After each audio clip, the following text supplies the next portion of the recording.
हाँ, तो जय हिंद सभी को।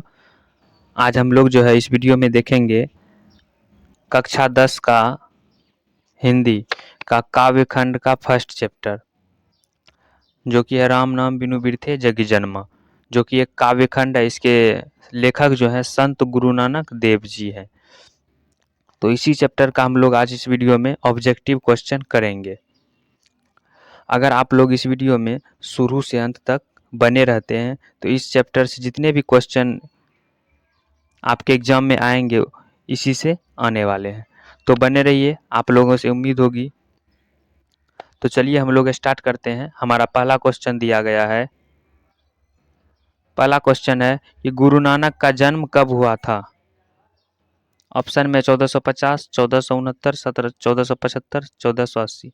तो गुरु नानक का जो जन्म हुआ था वो हुआ था 1469 ईस्वी में। कहाँ पे हुआ था? तो तलवंडी ग्राम लाहौर, जो कि वर्तमान में भी जो है पाकिस्तान में स्थित है। कहाँ पे है? तो पाकिस्तान में स्थित है। तो हमारा जो आंसर राइट होगा वो हो जाएगा ऑप्शन। तो हमारा नेक्स्ट क्वेश्चन आता है, अगला सवाल। अगला सवाल कहता है हमारा कि गुरु नानक का जन्म लाहौर के किस ग्राम में हुआ। ऑप्शन में तलवंडी, अमृतसर, जालंधर, लुधियाना। तो गुरु नानक का जन्म जो है लाहौर के तलवंडी ग्राम में हुआ। ऑप्शन ए हमारा राइट हो जाएगा। अगर आप लोग 2026 में एग्जाम देने वाले हैं तो इस हिंदी का जो है काव्य खंड का फर्स्ट चैप्टर जो है, इससे जो है आपके एग्जाम में कम से कम 2 अंक आने की संभावना है। अगर ये वीडियो आप लोग शुरू से अंत तक देख लेते हैं तो ये 2 नंबर जो है आपका आसानी से आ सकता है। तो चलिए अगला सवाल आता है हमारा। अगला सवाल कहता है कि किनका जन्म स्थान नानकाना साहब कहलाता है। तो इसमें जो है नानकाना साहब जो कहलाता है वो गुरु नानक का कहलाता है। ऑप्शन सी हमारा राइट आंसर होगा। फिर से अगला सवाल कहता है, नेक्स्ट क्वेश्चन। तो सवाल है कि नानकाना साहब कहाँ है। ऑप्शन में है भारत में, पाकिस्तान में, अफगानिस्तान में, श्रीलंका में। तो नानकाना साहब जो है अभी पाकिस्तान में। ऑप्शन बी हमारा राइट आंसर होगा। फिर से हमारा अगला क्वेश्चन कहता है कि सवाल नंबर 5वां कि सिख धर्म का प्रवर्तन किसने किया। ऑप्शन में गुरु नानक, गुरु अर्जुन देव, गुरु गोविंद सिंह, गुरु तेग बहादुर। तो सिख धर्म का प्रवर्तन जो है वो गुरु नानक ने किया। ऑप्शन ए हमारा राइट आंसर होगा। फिर नेक्स्ट क्वेश्चन आता है हमारा कि गुरु नानक किस काल के कवि हैं। ऑप्शन में आदि काल, भक्ति काल, रीति काल या फिर आधुनिक काल। तो गुरु नानक जो है वो भक्ति काल के कवि है। ऑप्शन बी हमारा सही जवाब होगा। फिर से अगला सवाल आता है हमारा। सवाल कहता है कि राम नाम बिनु बिरथे जगी जन्मा, यह पंक्ति है। तो ये पंक्ति जो है गुरु नानक की है। राम नाम बिनु बिरथे जगी जन्मा, ये पंक्ति जो है ये गुरु नानक की। ऑप्शन ए हमारा राइट आंसर होगा। फिर से अगला क्वेश्चन कहता है हमारा कि गुरु नानक कौन थे। तो ऑप्शन में है सिखों के 10वें गुरु, सिखों के प्रथम गुरु, हिंदू के प्रथम गुरु, मुस्लिमों के प्रथम गुरु। तो ये जो है गुरु नानक जो थे ये सिखों के प्रथम गुरु थे। ऑप्शन बी हमारा राइट आंसर हो जाएगा। फिर से अगला क्वेश्चन आता है हमारा। सवाल कहता है कि गुरु नानक के पिता का नाम क्या था। तो गुरु नानक के पिता जो है वो कालूचंद खत्री थे। ऑप्शन सी हमारा सही जवाब होगा। फिर अगला क्वेश्चन कहता है, तो सवाल है कि गुरु नानक किस भक्ति धारा के कवि हैं। ऑप्शन में सगुण भक्ति धारा, निर्गुण भक्ति धारा के, सूफी धारा के, कृष्ण भक्ति धारा के। तो गुरु नानक जो है वो निर्गुण भक्ति धारा के कवि है। ऑप्शन बी हमारा जो होगा सही जवाब हो जाएगा। फिर से नेक्स्ट क्वेश्चन कहता है हमारा कि गुरु नानक की भेंट किस मुगल शासक से हुई थी। ऑप्शन में बाबर, हुमायूं, अकबर, जहांगीर।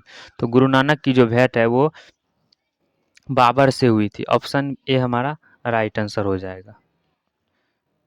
फिर नेक्स्ट क्वेश्चन आता है हमारा अगला सवाल कि गुरु नानक के उपदेशों में मिलती है। ऑप्शन में गुरु की महत्ता, ब्रह्मा की सर्वशक्तिमत्ता, नाम जाप की महिमा, उपर्युक्त सभी। तो गुरु नानक के उपदेश से जो मिलती है वो सभी मिलती है, उपर्युक्त सभी। ऑप्शन डी हमारा सही जवाब हो जाएगा। फिर नेक्स्ट क्वेश्चन आता है हमारा कि गुरु नानक की रचनाओं का संग्रह गुरु अर्जुन देव ने कब किया, जो गुरु ग्रंथ साहिब के नाम से प्रसिद्ध है। तो इसमें से जो हमारा सही जवाब हो जाएगा वो हो जाएगा 1604 ईस्वी। ऑप्शन सी हमारा सही आंसर होगा। फिर अगला क्वेश्चन आता है, कहता है कि गुरु नानक की रचनाएं हैं। ऑप्शन में जपूजी, आसादीवार, रहीरास और सहिला सभी। तो गुरु नानक की जो रचनाएं हैं वो इनमें से सभी। ऑप्शन डी हमारा सही जवाब होगा। फिर अगला क्वेश्चन आता है, हमारा सवाल कहता है कि गुरु नानक के अनुसार गुरु कृपा कैसे नर पर होता है।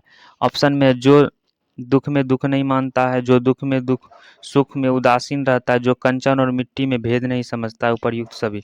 तो गुरु नानक के अनुसार जो है गुरु की कृपा इनमें नर पर जो होता है इनमें से सभी होता है। ऑप्शन डी हमारा सही जवाब हो जाएगा।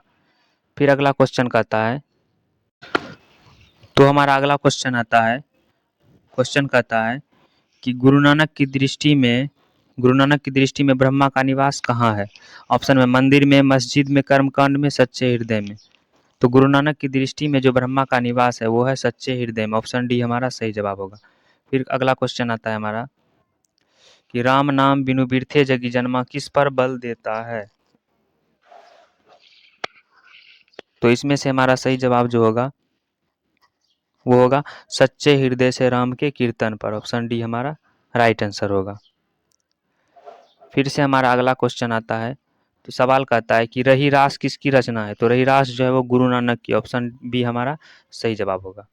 फिर नेक्स्ट क्वेश्चन आता है, हमारा सवाल कहता है कि वाणी कब विष के समान हो जाती है। ऑप्शन में राम नाम के बिना, तीर्थ यात्रा के बिना, ज्ञान के बिना, इनमें से कोई नहीं।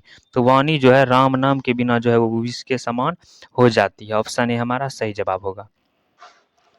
फिर अगला क्वेश्चन आता है, तो सवाल है कि बिरथे का अर्थ है। तो बिरथे का जो अर्थ होता है वो होता है व्यर्थ। ऑप्शन ए हमारा सही जवाब होगा।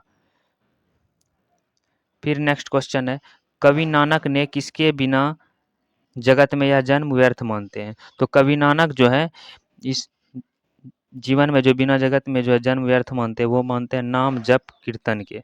ऑप्शन सी हमारा राइट आंसर होगा। आप लोगों से एक रिक्वेस्ट है कि अगर आप लोग इस चैनल पर पहली बार आए हैं तो प्लीज़ इस चैनल को सब्सक्राइब कर लें और यह वीडियो पसंद आए तो लाइक ज़रूर करें। तो चलिए हमारा अगला क्वेश्चन है कि गुरु अर्जुन देव सिखों के कौन से गुरु थे। तो सवाल है कि गुरु अर्जुन देव सिखों के कौन से गुरु थे, पहले, पांचवें, सातवें, 10वें। तो गुरु अर्जुन देव जो है सिखों के 5वें गुरु थे। ऑप्शन बी हमारा राइट आंसर हो जाएगा। फिर अगला क्वेश्चन आता है हमारा, तो सवाल कहता है कि गुरु नानक अपने प्राण कब त्याग दिए। तो गुरु नानक जो अपना प्राण जो त्यागे वो त्याग दिए 1539 ईस्वी में। ऑप्शन सी हमारा सही जवाब हो जाएगा। फिर से नेक्स्ट क्वेश्चन आता है कि जो नर दुख में दुख नहीं माने किनकी रचना है। तो जो नर दुख में दुख नहीं माने जो है ये गुरु नानक की रचना है। ऑप्शन बी हमारा सही जवाब हो जाएगा। फिर अगला क्वेश्चन है कि गुरु नानक की रचनाओं का संग्रह किसने किया। तो गुरु नानक की रचनाओं का जो संग्रह किया था वो किया था गुरु अर्जुन देव सिंह ने। ऑप्शन डी हमारा राइट आंसर हो जाएगा। फिर अगला क्वेश्चन आता है, तो सवाल है कि राम नाम बिनु बिरथे जगी जन्मा के माध्यम से कवि किसका विरोध करता है। ऑप्शन में बाह्य डवर, पूजा पाठ, कर्म कांड, सभी का। तो राम नाम बिनु बिरथे जगी जन्मा के माध्यम से जो है कवि वो इन सभी का विरोध करता है। ऑप्शन डी हमारा सही जवाब हो जाएगा। फिर अगला क्वेश्चन है कि हरि रस से कवि का क्या अभिप्राय है। ऑप्शन में संध्या आरती, कर्मकांड, राम नाम के जप से, इनमें से कोई नहीं। तो हरि रस से जो कवि का अभिप्राय है वो है राम नाम के जप से। ऑप्शन सी हमारा सही जवाब हो जाएगा। फिर अगला क्वेश्चन कहता है कि किस कवि ने वर्णाश्रम व्यवस्था और कर्म कांड का विरोध करके निर्गुण ब्रह्मा की भक्ति का प्रचार किया। ऑप्शन में घनानंद ने, प्रेमघन ने, कुंवर नारायण ने, गुरु नानक ने। तो इसमें से हमारा सही जवाब हो जाएगा गुरु नानक ने। ऑप्शन डी हमारा सही जवाब हो जाएगा। फिर अगला क्वेश्चन कहता है कि गुरु नानक के पद हैं, गुरु नानक के पद हैं। ऑप्शन में राम भक्तिमय गीत, प्रेम एवं भक्ति के मधुर गीत, सूफी गीत, कृष्ण भक्तिमय गीत। तो गुरु नानक के पद जो है वो राम भक्तिमय गीत है। ऑप्शन ए हमारा राइट आंसर हो जाएगा। फिर से अगला क्वेश्चन आता है कि राम नाम बिनु बिरथे जगी जन्मा शीर्षक कविता के अनुसार ईश्वर की शरण में जाने का अधिकारी कौन है। ऑप्शन में जो अहंकारी हो, जो निराश हो, जो दुखी हो, जिसका अंतःकरण निर्मल हो। तो राम नाम बिनु बिरथे जगी जन्मा शीर्षक कविता के अनुसार जो है ईश्वर की शरण में अगर जाने की बात की जाए तो ये जो होता है ये होता है जिसका जो है अंतःकरण निर्मल हो यानी शुद्ध हो, उसे ही अधिकार है। ऑप्शन डी हमारा राइट आंसर हो जाएगा।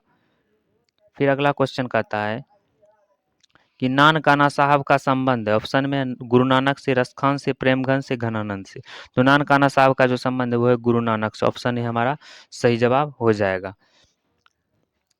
फिर हमारा अगला क्वेश्चन आता है कि जपू जी किसकी रचना है। तो जपू जी जो है ये गुरु नानक की है। जपू जी, आशा दीवार, ये सब जो है गुरु नानक की रचना। ऑप्शन सी हमारा सही जवाब हो जाएगा। फिर से अगला सवाल आता है, गुरु नानक किसका विरोध करते हैं। ऑप्शन में बाह्य डबर का, तीर्थाटन का, कर्मकांड का, उपर्युक्त सभी का। तो गुरु नानक जो है इन सभी का विरोध करते हैं। ऑप्शन डी हमारा सही जवाब हो जाएगा। फिर अगला क्वेश्चन आता है, तो सवाल कहता है कि किनकी रचनाओं का संग्रह गुरु ग्रंथ साहिब के नाम से प्रसिद्ध हुआ। तो गुरु ग्रंथ साहिब के नाम से जो प्रसिद्ध हुआ वो हुआ गुरु नानक का। ऑप्शन ए हमारा सही जवाब हो जाएगा। फिर अगला क्वेश्चन आता है, तो सवाल है कि हरिरस से कवि का क्या अभिप्राय है। हरिरस से कवि का जो है क्या अभिप्राय है। ऑप्शन में पूजा पाठ, राम नाम का जप, प्रातःकालीन पूजा या फिर संध्याकालीन आरती। तो हरिरस से जो कवि का अभिप्राय है वो है राम नाम का जप। ऑप्शन बी हमारा राइट आंसर हो जाएगा। फिर हमारा अगला क्वेश्चन कहता है कि गुरु नानक पंजाबी के साथ कौन सी भाषा में कविताएं की। ऑप्शन में उर्दू, अंग्रेजी, फारसी, हिंदी। तो गुरु नानक जो है पंजाबी के अलावा हिंदी भाषा में भी कविताएं लिखी। ऑप्शन डी हमारा सही जवाब हो जाएगा। फिर अगला क्वेश्चन है, किसके बिना प्राणी को मुक्ति नहीं मिलती है। ऑप्शन में मूर्ति पूजन के बिना, कर्मकांड के बिना, गुरु ज्ञान के बिना या फिर तीर्थ यात्रा के बिना। तो तो मुक्ति जो नहीं मिलती है वो किसके बिना नहीं मिलती, तो गुरु ज्ञान के बिना। ऑप्शन सी हमारा सही जवाब हो जाएगा। फिर अगला क्वेश्चन है कि गुरु नानक किस मार्ग के कवि हैं। ऑप्शन में सूफी मार्ग के, निर्गुण भक्ति मार्ग के, कृष्ण भक्ति मार्ग के या फिर राम भक्ति मार्ग के। तो गुरु नानक जो है वो राम भक्ति मार्ग के कवि है। ऑप्शन डी हमारा सही जवाब होगा। फिर अगला क्वेश्चन है कि गुरु नानक की पत्नी का क्या नाम है। ऑप्शन में सुलक्षणी, सुलोचना, सरला या फिर सुलोचनी। तो गुरु नानक की पत्नी का जो नाम था वो था सुलक्षणी। ऑप्शन ए हमारा राइट आंसर होगा। अगर आप लोगों को यह वीडियो पसंद आए तो इस वीडियो को लाइक करें और ज़्यादा से ज़्यादा शेयर करें और इस चैनल पर पहली बार आए हैं तो प्लीज़ इस चैनल को जो है सब्सक्राइब कर लें। धन्यवाद। जय हिंद।